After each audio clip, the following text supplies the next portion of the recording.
24 درهم الى نعم علاش غتخلق المواطن البسيط خصو ياكل العدس تياكل اللوبيا. واش ب 24 درهم غادي يمكن له يتقدم يمكن له يعيش؟ طبعا لا. اليوم المواطن تيمشي تيشري التخليطه راه باينه تماك، التخليطه تاخذ شويه مطيشه بطاطا الى اخره. انا بالنسبه للبلاد هو اللي تيأثر الميزانيه العامه ديال البلاد وكل ما سيصرف وكل ما سيقوم به البلاد من خلال البرامج والمشاريع اللي كيقوم بها، وبالتالي من هنا الاهميه ديالو واللي كنقولوا عليه. نسجلوا اشياء شكليه. هي الاولى، اولا هذا القانون الماليه تبرمج في مجلس النواب مازال ما تحلش عليه، هذه من الناحيه القانونيه. هذا هو مازال المجلس الوزاري الله سلام، مازال المجلس الحكومي هو تبرمج في مجلس النواب، وهو مر في واحد كثير منها، لان الاحاله هي الاحاله الماديه الفعليه ومازال ما تحلش. حنا تبرمج عندنا في هذا في هذه السنه كاين واحد الضغط كبير على التوقيت ديال البرلمان. نقدروا نقولوا عندنا شهر اللي كيقول القانون باش يتقان باش تعطى الرفاهيه ديال النقاش هذا الموضوع، ولكن كاين الحكومه نوعا ما كاين عندنا عيب على الاستماع للنقاش. ولهذا لاحظنا الا غنقلبوا شحال ناقشنا فعليا في هذه السنه غنلقاو 15 يوم حتى 16 يوم فعليا اللي ناقشنا. الا حيدنا ايام السبت والاحد هي ايام العطله غتولي عندنا واحد 15 يوم. الاكثر من ذلك قانون النظام الداخلي واضح، تيقول بان وزير كيجي كيقدم الميزانيه ديالو كيعطي واحد 3 ايام و4 ايام للساده النواب باش يطلعوا على هذه الميزانيه ونجيو للمناقشه ديالها. هذه السنه استعملت واحد العباره بشكل كبير، دراسه الميزانيه. ودراسه الميزانيه الفرعيه اش كيعني؟ كيعني كيجي الوزير ويقدم الميزانيه وتبدا المناقشه ديالها في نفس الوقت في 4 ساعات 5 ساعات وكنمشيو في حالتنا وكنمشيو عندنا من قتل النقاش. وحدث هذا على 17 ميزانيه. هذا قلت على مستوى الشكلي اللي كيضرب، لان ملي كنقتلوا الشكل كنقتلوا الممارسه الديمقراطيه وكنقتلوا الممارسه ديال الحوار اللي خصو يحصل. على مستوى المضامين المعارضه اعطت قيمه كبيره لهذا القانون، واللي كيفسروا ان 500 تعديل اللي قدمات على المضامين ديال هذا التعديل. للاسف الحكومه ما تفاعلتش مع التعديل. تقريبا النسبه اللي قبلت ما كايناش حتى 5 ولا 6 التعديلات اللي تقبلات في هذا العدد كله، لان اللي طلع نقدروا نتكلموا اللي طلع للجلسه العامه هو واحد 200 تعديل، ما كاينش معاه التفاعل حتى مع 3 ولا 4. بمعنى ان رغم ان الحكومه بحال في السنه الماضيه كترفض، والسنه الماضيه رفضت وكتجيب واحد العدد المضامين هاد في السنه المواليه، وهو اللي كيضيع علينا واحد السنه الى مهمه هذه القوانين. لا اكثر من ذلك، غادي نقول بان الاغلبيه البرلمانيه ديال الحكومه ما كانش حاضره في النقاش. اللي كان حاضر بقوه في النقاش والدفاع والمناقشه والمحاججه مع الحكومه هم النواب ديال المعارضه في جلسه طيله 15 يوم. كانوا حاضرين كاشخاص ولا كموقف؟ ما كانش حاضرين كاشخاص. يعني شنو الحضور كالشخص؟ حضر الشخص هو الا كان انا متفق مع السيد بان كتدافع على وجهات نظر المتواجده ديال هذا ماشي مشكل، ولكن ما كاينش هذا الزخم اللي خصو تعطيه. اللي كاين حاضر الحكومه، كاين حاضر المعارضه بشكل كبير، كاينين النواب على رؤوس الاصابع ديال الاغلبيه واللي كنحييهم، كانت وجهات نظر تختلف معهم ولكن لا تملك الا انك تقول بانه كانوا حاضرين، في حين اللي طبع اللجنه ديال الماليه هو الغياب الكبير ديال النواب من الاغلبيه، وهو اللي كيعطينا ملي كنقولوا بانك تحتاج.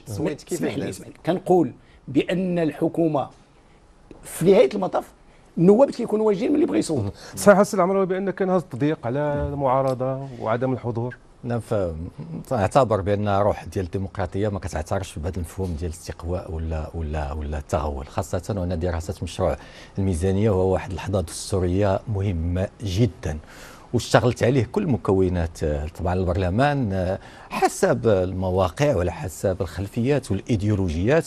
وفي الواقع انه اشتغلنا مده ديال 3 ديال الاسابيع في مجلس النواب حقيقه كخلايا نحل بواحد الشكل كبير على هذا لدراسه هذا المشروع، واتفقنا على بعض الطروحات واللي تم التصويت عليها، بعض الطروحات اللي تم التصويت عليها بالاجماع، وتختلفنا على بعض الطروحات واللي طبعا تيبقى الفيصل الديمقراطي هو التصويت. انا كنعتبر بانه ممثلي الامه والنواب البرلمانيين في الحقيقه ملي كيدرسوا بما فيه الكفايه هذا المشروع قانون، كان واحد المناقشه اللي هي في المستوى العالي، لا اقتراحا ولا مناقشه ولا تقييما في الواقع حسب الصلاحيات الدستوريه اللي كتخولها على حسب طبعا كل من مكونات، وهذا تيزيد يشرف العمل البرلماني. 25 تقييم ديالك؟ يمكن نقول استثنائي بكل المقاييس. خير دليل الصوت ديالي اللي يعني ضعت فيه خلال العام نتاع واحد 2 الأسابيع على بعد تقدير من أصل 4. اللي يمكن نقول كذلك هو أن قانون المالية حضر، أرقام حضرت ولكن يمكن نقولوا على أن بعدا الأغلبية تغيبت، حتى إلا تكلمات كان داك الشيء قليل. المناقشة في اللجنة المالية خلال المدة كلها كانت مناقشة تيساب فيها واحد 6 الناس على بعد التقدير وسلام، يعني أن ما كانتش مناقشة مستفيضة اللي غنسمعوا الأغلبية بشكل قوي والمعارضة كذلك. لماذا؟ لأن البرلماني سواء كان في الأغلبية أو المعارضة هو حاضر بفضل النواب، الأصوات اللي جابوه البرلمان، لا يمثل الحكومة. الميامين اللي جلالة الملك عرش أسلاف الميامين اللي ركز على التعليم الناجح، سكن لائق، صحة للجميع، وشغل قار. احنا مستعدين ما ندخلوش الفكرة اللي جا بها واستراتيجية سي شوكي اللي يتكلم واخضع للمعارضة دابا بعدا في البداية 7 المرات هو تيقول المعارضة المعارضة المعارضة. إلا كانت أحسن الدفاع هو الهجوم، فالمهم خصنا نتعاونوا جميع ونهجموا على واحد العدد نتاع المشاكل الحقيقيه اللي تعيشها المواطن. واخا غندخلوا ليها السي سنتيسي، مزيان ما درتي لي هذه الربطه هذه ديال الموضوع الاول. كنتكلموا هذه سنوات على الارتفاع وغلاء اسعار بعض المواد والخدمات والتضخم لاسباب يعني طال شرحها وطنيه وجيوستراتيجيه ودوليه. نسولك السي شوكي، ابرز اجراء في نظرك اللي حملوا هذا المشروع القانون باش يجاوب على هذا الموجه الغلاء اللي كنتكلموا عليها؟ اولا انا بغيت نقول للاخوه في زملائي في المعارضه، الاغلبيه كانت حاضره كميا ونوعيا بخطابها وبمساهمتها في هذا النقاش كما ساهموا. احنا اعترفت في الاول ان المعارضه جابت مواضيع مهمه واثارت نقاش محمود كما جاء به نفس الاغلبيه. باش نهضروا على الاجراءات اللي تدارتهم الحكومه من اجل يعني المساهمه في الرفع من القدره الشرائيه للمواطنين، خصنا ناخذوا هذا المشروع قانون الماليه في اطاره. 3 ديال مشاريع قوانين الماليه راه دازوا، هذا الرابع، ومني غادي نجمعوا ال5 اللي غادي يديروا هذه الولايه غادي تبان لنا ان الحكومه كان عندها واحد الافق اصلاحي وما باين. الاصلاحات الهيكليه والاصلاحات اللي تتحافظ على ولا تتنزل الدوله الاجتماعيه اللي قالتها في البرنامج ديالهم واللي جايه من المرجعيات ديالهم، المرجعيات الحكومه اللي قلناها في الاول، ولكن ايضا تتغير بتغير الظرفيه الاقتصاديه وما يستجد في الواقع الاقتصادي والاجتماعي المغربي. اذا ابرز اجراء في نظرنا هو واحد الاصلاح ديال الضريبه على الدخل اللي جا هاد السنه واللي كانت التكلفه ديالو 5.4 مليار درهم، باش تيكون مجموع تنزيلات ولا الاعفاءات على المواطن وعلى الاجراء سواء في القطاع الخاص او القطاع العام عن طريق هذا الميكانيزم ديال تخفيض الضريبه على الدخل في هاد السنتين 8 مليار ديال الدرهم، وهو رقم قياسي ما وصلته حتى لشي حكومه. بطبيعه الحال منين جينا من واحد، نهضروا على التوازنات الماكرو اقتصاديه، جينا من واحد بدينا بواحد العجز ميزاناتي ديال 7.1% اللي اليوم انحصر ومتحكم فيه في حدود 4% وغادي ل 3.5%. جينا من واحد التضخم اللي هو الاساس ديال السؤال ديالك اللي كان في 6.6% وهو نازل ل 1.1%. بطبيعه الحال المعارضه النقاش اللي تنفهموه هو ان هذا الشيء ما كافيش اللي باش يدير هذا الشيء، ولكن ما نساوش واحد الحاجه هو باش نمشيو فكره بفكره. هذه القضيه يعني الضريبيه غنسول سي سنتيسي عليها 8 المليار ديال الدرهم سي سنتيسي اللي غتخصها الحكومه لهذا الاصلاح الضريبي. كان بشكل مختصر الضريبه على الدخل اللي يعني الموظف والمستخدم غادي يربح شي بركه في الصالير ديالو في الاخر ديال الشهر، لان الضريبه غتنقص سواء 38 او 30 او 34 او غيرها. وهذا كان مطلب ربما لسنوات، الان تحقق. تقييمكم واش هذا عنده يعني غادي يكون عنده مفعول على القدره الشرائيه للمواطن؟ بدون شك، ولكن لواحد الفئه صغيره بزاف من المواطنين. واش المغاربه كلهم موظفين؟ طبعا لا، العدد الموظفين محدود. هذا 4.5 ولا 20 مليار درهم الزياده في الاجور الى غير ذلك، واش الحكومه اللي جابتها من شي بلاصه من غير الضرائب اللي دفعوا المغاربه؟ في الواقع ما خصناش نتجملوا عليهم، احنا فقط الدوله تتجمع، يعني الحكومه تتجمع الضرائب وتتوزعهم بالشكل اللي تيبان لها معقول منطقي. انتم تتكلموا على الغلاء ديال المعيشه، الغلاء ديال المعيشه عنده واحد العدد الاسباب وما يمكنش ندوبوه في نقاش هكذا. الحياه مازال غاليه، اللحم مازال في 120 درهم، الخضره حديت ولا حرج، الاسعار واش السردين ب 25 درهم الى اخره. الحكومه تقول واش انا هذه شي حاجه اللي الفوق وغنجرها ونهبطها. طبعا الحكومه مسؤوله على واحد العدد ديال التوازنات، واللي احنا تقدمنا بحلول.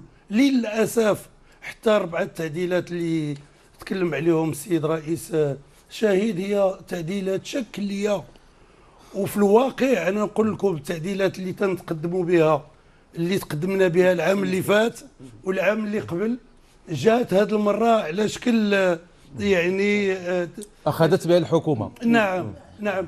الغريب هو انه كذلك تجيبوا تعديلات في مجلس النواب تيتقبلوا في مجلس المستشارين، وهكذا كاين واحد اكاد اقول ارتباك. المهم هو القفوه اليوميه ديال المواطن. هذه القفه اليوميه نتاع المواطن تعاني الامرين. ما يمكنش تسول اللي كان غادي يقول لك نفس الكلام. طبعا يمكن غنتكلموا على التشغيل. الحل هذه الاسعار هو التشغيل.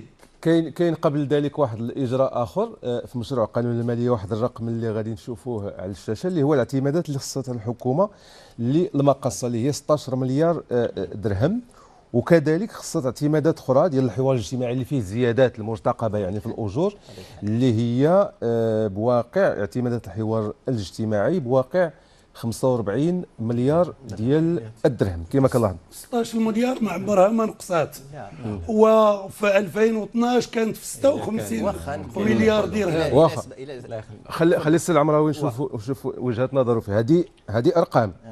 طبعا هذا لابد اولا ما يمكنناش نفصلوا قانون الميزانيه ديال هذه السنه على السياق العام ديال البرنامج الحكومي، وطبعا النموذج التنموي والتعليمات الملكيه في هذا الاستاذ ديال بناء اسس ديال الدوله اجتماعيه. طبعا غلاء الاسعار احنا عارفين كاين 3 ديال الانواع ديال التضخم اللي عشناهم. كاين التضخم اللي هو مستورد وكنعرفوه منذ سنوات، اللي هو غلاء بعض ديال واحد المواد الاساسيه. هناك طبعا بعد اختلال في بعض سلاسل الانتاج. الاساس هو ان الحكومه منذ 2022 وهي كتخصص واحد الميزانيه مهمه. تكلمتي على صندوق المقاصه اللي هذه السنه مره اخرى هذا قانون الميزانيه غيوفر 16.5 مليار درهم للاستمرار في دعم غاز البوتان والسكر والدقيق. ايضا 13 مليار اللي التكلفه ديال الانتاج ديال الكهرباء، واللي نذكر ان الثمن ديال الكهرباء في جميع انحاء العالم مرتفع الا في المغرب، وكان ما كانش هذا التدبير هذا كان يمكن يرتفع على الاقل ب 75%، بالاضافه الى دعم المهنيين النقل 8.6 مليار ديال الدرهم. كاين هناك ايضا تضخم اخر اللي هو تضخم مرتبط بالجفاف مع الاسف، اللي اصبح هيكلي واللي هو كان عنده واحد الانعكاسات على القدره الشرائيه. اسمح لي نقاطعك. باعتراف كتيب الدوله في وزير المنتدب المكلف بالميزانيه يقول بان بعض يعني اوجه الدعم ما عطاتش يعني المكان. غادي نجي لها. هذا التضخم اللي هو مرتبط طبعا بالجفاف. لابد نذكر بانه الحكومه كتدعم المنتوج سلاسل الانتاج ديال الحيوانيه ب 20 مليار ديال الدرهم. ايضا الانتاجات النباتيه واحد العدد توفير الاسمده الفوسفاتيه والاسمده الازوتيه بمئات الاطنان. البذور، دعم البذور ديال المواد اللي كنستعملوهم في المغرب، مطيشه، بصله، بطاطا.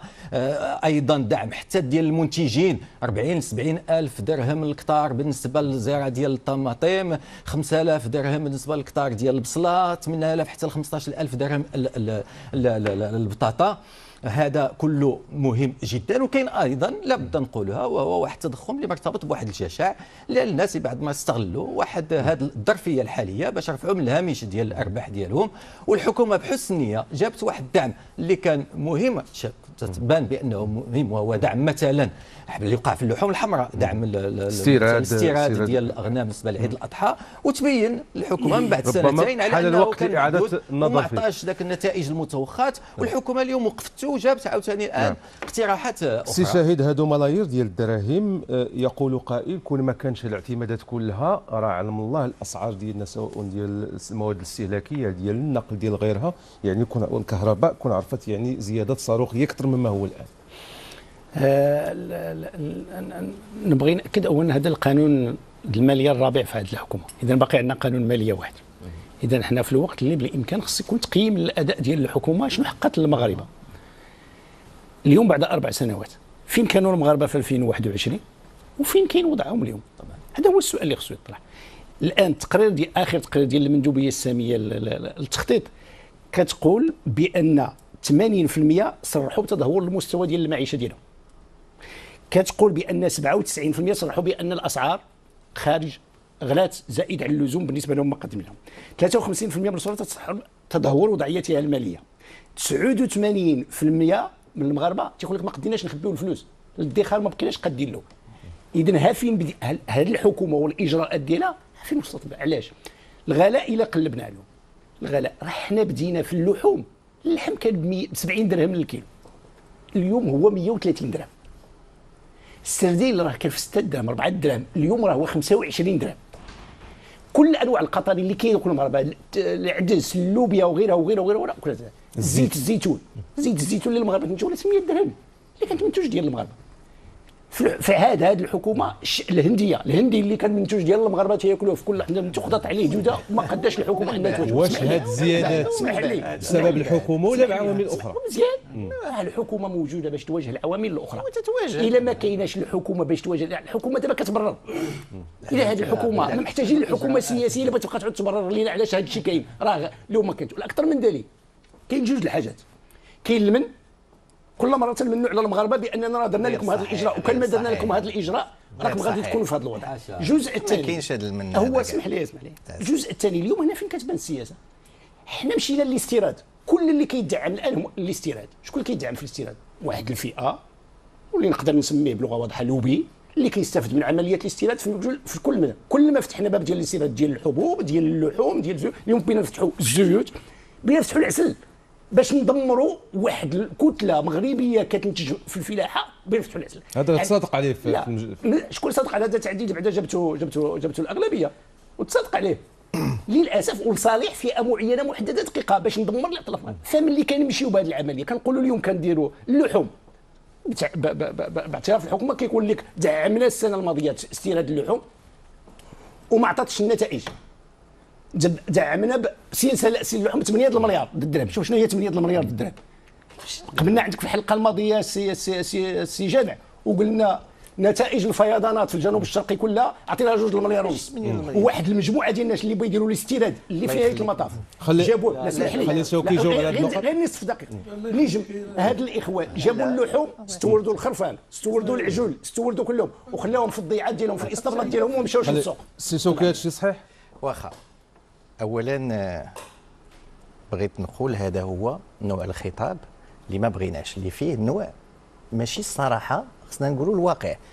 غير اسمح لي الخطاب اللي غادي انا ما قطعتش خليكم الفكره ديال لا غير ما تحكمش على الخطاب ديالك كيف بغا يكون. باش نقولوا انها ملي تتكون شي اجراءات حمائيه لصالح مثلا القطيع المغربي معنيتها الجمرك راه ما تيدخل حتى فرنك.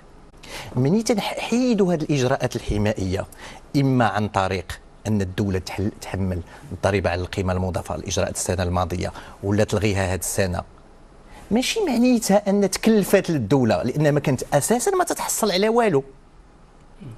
تتفق معايا سي جمال؟ لا ما كنتفق ما كنختلف. لا غير تنحاول نشرح لك لا ان اجراء، لا اسمح لي، ان اجراء حمائي ما معنى حمائي؟ معنيتها حتى شي حاجه ما تدخل، معنيتها ان حتى شي حاجه الجمرك ما تيحصل حتى شي حاجه.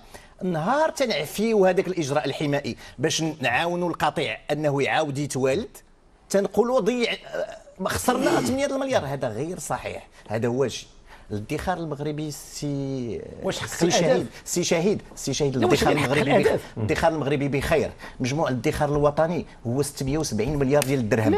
كل سول عليها عندهم مالين الفلوس ماشي عند المغاربه، ماشي عند المواطنين والمواطنين. خليني نكمل.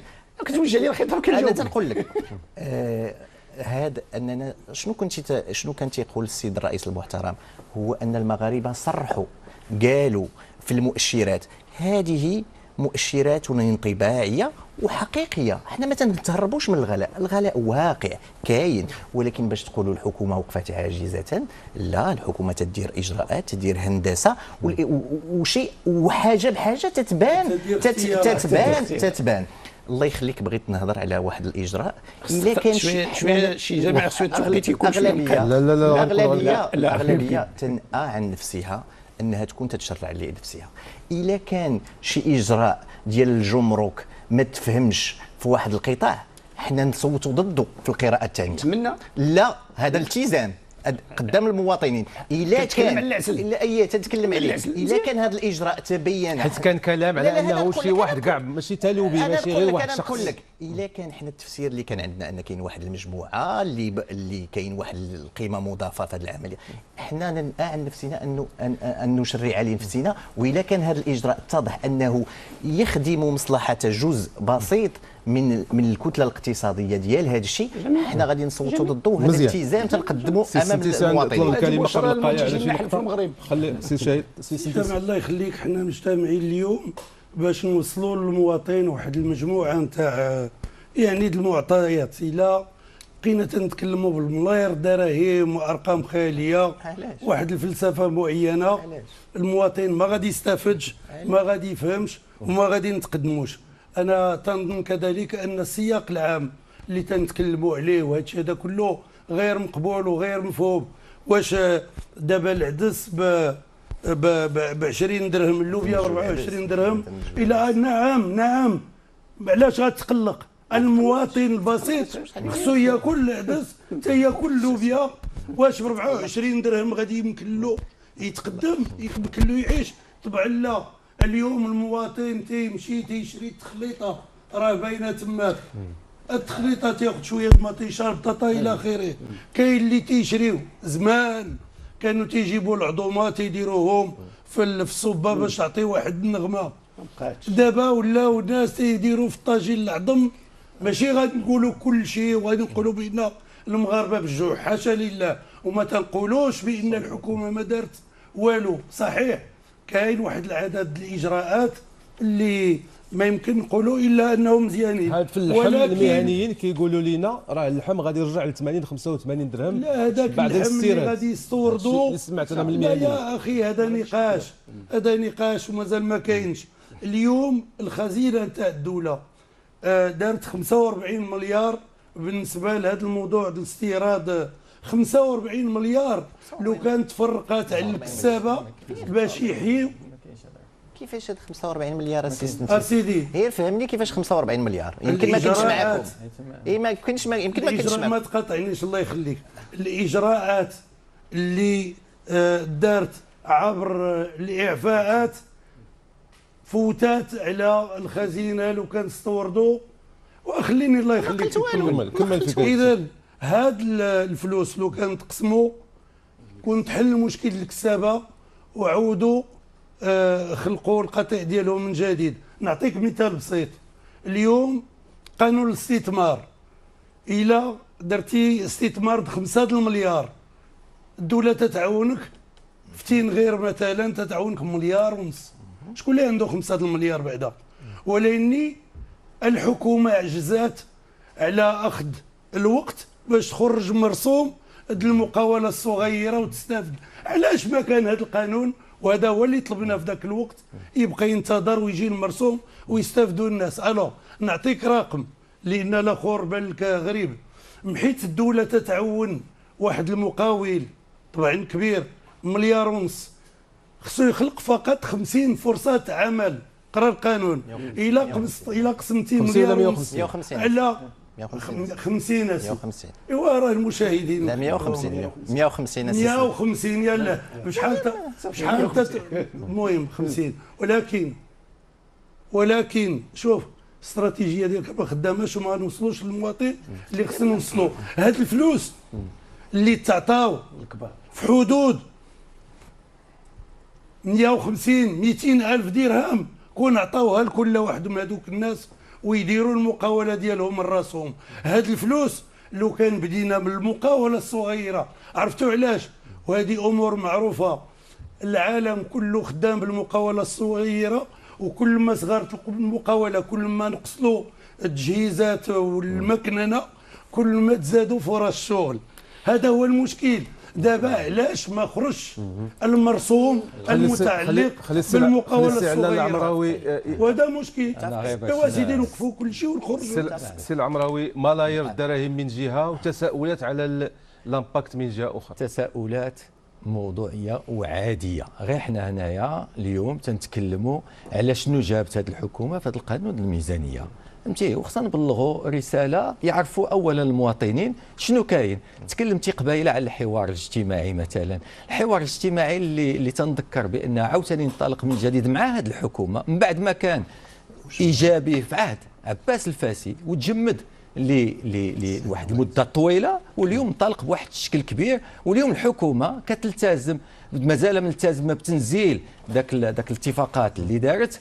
برمجت هذه السنه 20 مليار وفي افق توصل ل 45 مليار السنه المقبله، واحد الزيادات في جميع الدخل ديالها في القطاع العام ولا في الخاص، 10% في المهن ديال الصناعه والتجاره، 15% في الفلاحه، الحد الادنى ديال الوظيفه العموميه 3500. هادشي راه المقاول اللي غادي يخلصها واش السيد الرئيس. انا خليني غير نوصل واحد المعطى اللي المغاربه راهم تيعرفوه، الموظفين اليوم تعرفوا بانه كانت هناك زيادات في جميع الادارات، زيادات في الاسره ديال التعليم، الممرضين، كتاب الضبط اكثر من 1500 درهم، بالنسبه للاطباء، بالنسبه للاساتذه الجامعيين خفت هذاك الضريبه على الدخل اللي باش ما تشملش اليوم اللي كيدخل اللي قل من 6000 درهم معفي من الضريبه. هذا اجراء جديد غادي يبدا في يناير 2025. هذاك التخفيض على الضريبه ديال الدخل ايضا اللي من 38 ل 37. تنذكر بان اخر مره تقاس هذه الضريبه على الدخل كان في حكومه عباس الفاسي. حنايا اليوم كفريق مشارك في الاغلبيه ما يمكن لي الا نعتز اي على الاقل باننا الطبقه الوسطى قدمنا شي حاجه. هل هذا كافي؟ انا تنقول بان يمكن غالبا ما كافيش، وهذا تنعرفوا وتلمسوه بالعيش ديالنا وبالقرب ديالنا من المواطنين يوميا. ما كافيش، ولكن بلادنا هذا ما كيتناقش غير فقط من بقدر ما تنقولوا، لان بعض المرات نقولوا التبخيس ولا التضليل ولا بعض الكلمات ما عندهاش بلاصتها في القاموس. ما قلتيهاش، قالها السي شوكي هو اللي قبل منك قالها. لا كنتكلموا لان تنعطيو وجهه النظر الاخرى اللي كاينه، ومن حقنا كنقولوا لان حنا كاينين مع المواطنين ومع المواطنات، كل شيء كاين مع المواطنين وكنسمعوا صوتهم. ملي تنقولوا الغلاء اليوم غير قادره المواطنين لمواجهته، لان كاين ناس كتمشي للسوق وما قادش تشري، ما قادش تدخر، ما قادش تسافر. هذه حقيقه اللي كيعرفوا المواطنين. سير لاي قول اعطينا فئه اجتماعيه معينه تقول لك اليوم انا راضيه بخدمه، اللي ما هلكتوا الضرائب هلكتوا تبعاتها، اللي ما هلكتوا هلكوا الكرا، اللي ما هلكوا ضروا الكرا. ولكن اللي بغينا نقولوا اللي تكلم عليه حركه الاقتصاد، الخيارات اللي كتقوم بها الحكومه وفي اغلب اجراءاتها كتعطي الاولويه للكبار المالين الفلوس. صدقنا على قانون الاستثمار قبل سنتين، المراسم الاولى خرجت هي ديال المقاولات الكبرى والدعم اللي بغيت تعطى للكبار ديال 2 المليار 4 المليار 5 المليار 6 المليار. الان المراسم المتعلقه بالمقاولات الصغرى والمتوسطه اللي بتعطيهم غير 100,000 درهم و200,000 درهم، واللي هما اللي كيشغلوا اكبر تشغيل في البلاد واللي كيحركوا اكبر حركه اقتصاديه، مازال ما درناه. اذا الدعم ديالهم مازال محتفظه به الحكومه لمده سنتين. نشوف سي شوكي جاوبوا على هذا المرسوم لان انا نقول انا المتقاعدين علاش بقاو ب 1500 درهم وما قبلتوش التعديل باش يطلعوا، واش هما ما كاينش عليهم زياده في الحياه؟ لا انا غادي نقول لك هذه نقطه من النقاط اللي اتفقنا فيها مع المعارضه، ان يعني المرسوم خصو يخرج البرسوم ديال المقاولات الصغيره فين باقي والمتوسطة. الإشكال؟ انا نقول لك الحكومه في اللجنه، نقول باش نقولوا كل شيء، في لجنه الماليه تعهدات في البرلمان انها في الاسابيع المقبله غادي تخرجوا. اللي هذا الخطاب تنقبلوه يعني مقبول وعادي. اللي ما تنتفقوش معه وتنختلفوا مع الاخوان في المعارضه فيه هو ان هذاك فعلا النسيج الاقتصادي الوطني يشكل بعدد كبير من المقاولات الصغيره والمتوسطه، ولكن الشركات يعني والمقاولات اللي ممكن تخلق الفرص الشغل نقولوها، لان منين جينا مره اخرى اسمحوا لي نقولها، في 10 سنوات من 2012 ل 2021 نسبة المشاريع الكبرى كانت 386 بمعدل 39 مشروع سنويا. اليوم في هذه 3 سنوات 179 مشروع اللي وافقت عليهم اللجنة الوطنية ديال الاستثمارات بمعدل قيمة تيفوق 77 مليار ديال الدرهم.